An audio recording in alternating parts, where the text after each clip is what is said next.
என்ன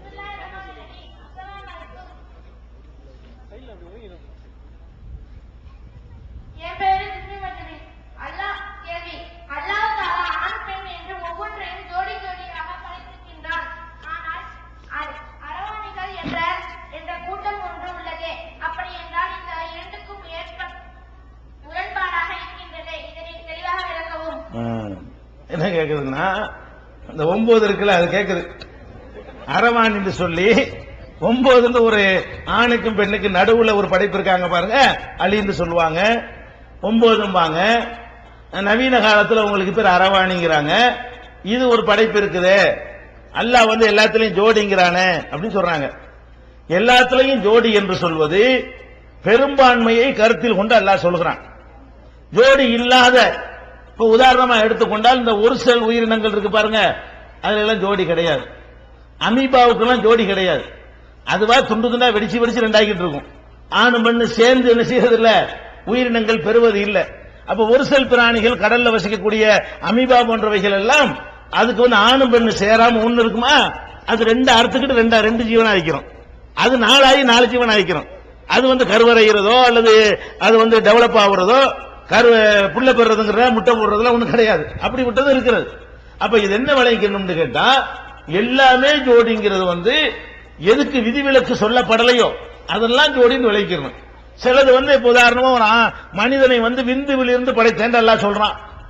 ஆதமும் விந்திலிருந்து படைக்கப்பட்டாரா? ஹவ்வாவும் அதுல இருந்து படைக்கப்பட்டாங்களா? ஈசா நபி அப்படியா படைக்கப்பட்டாங்க? அது விதிவிலக்கு. எந்த ஒரு விதியை சொன்னாலும் அதுல இருந்து ஒரு விதி விலக்குன்னு ஒண்ணு இருக்கும். அது குர்ஆனிலே ஹதீஸிலே சொல்லப்படுமையானால் அந்த விதி விலக்கை நம்ம ஏற்றுக்கொள்ள வேண்டும். அப்ப ஆண் பெண் என்ற ஜோடியை படைத்திருக்கிற அல்லாஹ் தான் என்ன பண்றான்னு கேட்டா, அந்த மனிதன்ல சில குறை, பொதுவா அல்லாஹ்வுடைய படைப்பு நீங்க எடுத்து பாத்தீங்கன்னா எந்த படைப்பும் பூரணமானதா இருக்காதுங்க. மேலும் எல்லாம் குறை வைக்கிறான்.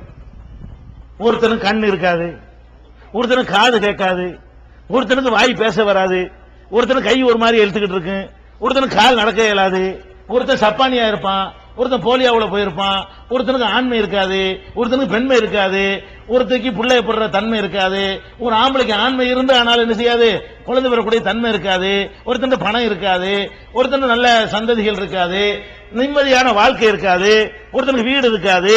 இப்படி அல்லாஹ் என்ன பண்றான், அந்த உலகம் ரன் ஆகுறதுக்காக வேண்டி குறைகளை அப்படியே என்ன செய்யணும், 90 நிறைய கொடுத்துட்டு குறைகளையும் வச்சிருக்கிறான்.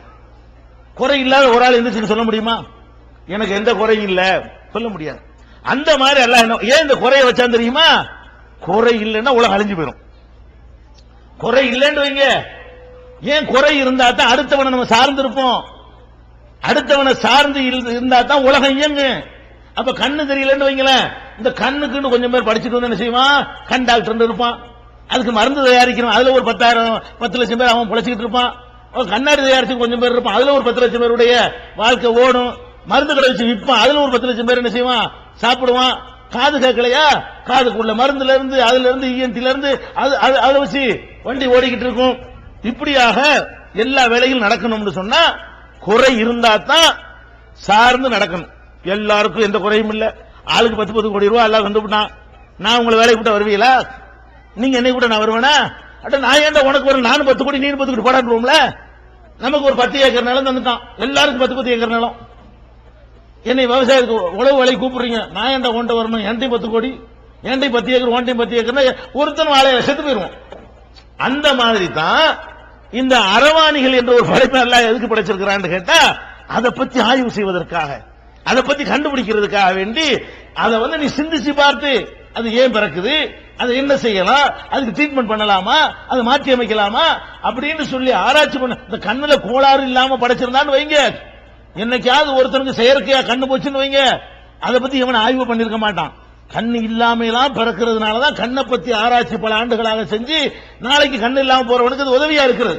அதுக்காக வேண்டி அல்லாஹ் அப்படி ஒரு படைப்பை படைக்கிறான். ஆனால் ஒண்ணு, இந்த அரவாணின்னு சொல்லக்கூடியவன் கேவலமா இழிவுபடுத்தப்படுறது காரணம் அவனை எப்படி ட்ரீட் பண்ணணும் என்பது உலகத்துக்கு தெரியல. இஸ்லாமிய அமைப்புல இஸ்லாமிய சட்ட பிரகாரம் அரவாணி, இஸ்லாமிய சட்ட பிரகாரம் மட்டுமில்ல, சயின்டிபிக்கா எடுத்துக்கிட்டாலும் அறிவியல் படி எடுத்துக்கொண்டாலும் ஆணாக உருவாகக்கூடியவன் தான் அரவாணியா வருவானே தவிர பெண்ணாக வருவது அரவாணி கிடையாது. பெண் என்ற படைப்பு என்னவாகாது? பெண்ணு தான். ஆணாக படைக்கப்பட வேண்டிய அந்த படைப்புல ஒரு சின்ன ஒரு ரிமார்க்கை ஏற்படுத்தினால் என்னவாயிருது? அரவாணி ஆயிரும். அந்த அடிப்படையில் தான் அரவாணி உண்டாகுது. அப்ப இவர்கள் பெண் தன்மை இவங்களுக்கு எதுவுமே இருக்காது, ஆண் தன்மை இல்லாம இருக்குமே தவிர பெண் தன்மையை விட கொஞ்சம் மேம்பட்ட நிலையில் அவர்கள் இருப்பார்கள். ஆனா இவன் என்ன பண்றான்? வேணும்ட இவனுக்கு பொம்பளையுடைய எந்த விதமான உறுப்புகளும் கிடையாது, பெண்கள் சம்பந்தப்பட்ட எந்த உணர்வுகளும் கிடையாது. வேணும்னு இவனா சேலையை உடுத்திக்கிட்டு, இவனா ஜாக்கெட்டை போட்டுக்கிட்டு, இவனா சேவ் பண்ணிக்கிட்டு, இவனா லிப்ஸ்டிக் அடிச்சுக்கிட்டு, இவன் தான் சொல்லணும் அரவாணிய. இவனா என்ன செய்யறான்? பொம்பளை மாதிரி வேஷம் போட்டதுனால பல பேருடைய கேலிக்கும் கிண்டலுக்கும் ஆளாகிறார்கள். உண்மையில பார்த்தா எத்தனையோ பேரு பிரதமர் ஆவலாம் இருப்பான், கல்யாணம் பண்ண மாட்டான். ஜனாதிபதியா இருப்பான், கல்யாணம் பண்ண மாட்டேன். பெரிய விஞ்ஞானியா இருப்பான், கல்யாணம் பண்ண. அவன்லாம் யாருங்கிறீங்க? எல்லாம் அரவாணி தான். சிரிக்கிறதுக்கு சொல்லல, அவன் அரவாணிங்கிறத காட்டாம கோட்டு சூட்டு போட்டுட்டு வந்தவன அவன் கௌரவத்துக்கு வந்து உட்கார்ந்துறான் பாருங்க. அவன் ஆம்பளையாக தன் கல்யாணம் வேணாம் கொள்கை சொல்லிக்கிற வேண்டியதான். அவனுக்கு அந்த டாபிக்கே இல்ல. அவன் என்ன செய்வான்? கல்யாணம் வேணாம், நாட்டுக்கு கல்யாணம் வேணாம், கட்சிக்காக வேண்டி கல்யாணம் வேணாம், அதல்ல விஷயம். அவன்கிட்ட அரவாணியா இருக்கிறான்.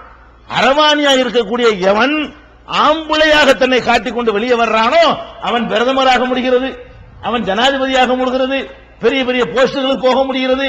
எவன் பொம்பளை வேஷம் போட்டுட்டு வேற மாதிரி போறானோ அவன் கேலிக்கும் கிண்டலுக்கும் பலவிதமான இழிவுகளையும் சுமக்க வேண்டி இருக்கிறது. அதனால இத இஸ்லாத்துல உங்களை ஆணா ட்ரீட் பண்ணணும். நபிகள் நாயகம் ஸல்லல்லாஹு அலைஹி வஸல்லம் அவங்க வீட்டுக்கு வர்றாங்க. அப்ப அவங்களுடைய மனைவியரோட உட்கார்ந்துட்டு இப்படி 4 பேர் பேசிட்டு இருக்காங்க. யாரு? 9. அப்ப ரசூல் ஸல்லல்லாஹு என்ன பண்றாங்க? பெண்கள் சபைக்கு இவங்க வரக்கூடாது, பெண்களோட இவங்க தனிச்சிருக்க கூடாதுங்கிறாங்க. ஆம்பளை தான் ட்ரீட் பண்றாங்க, பொம்பளைய ட்ரீட் பண்ணல. இப்ப நபிகள் நாயகம் காட்டிய இந்த அறிவுரையை அரவாணிகள் ஏற்றுக்கொண்டார்களே, ஆனால் அவங்க கூவாகத்தில் மாநாடு போட்ட தேவை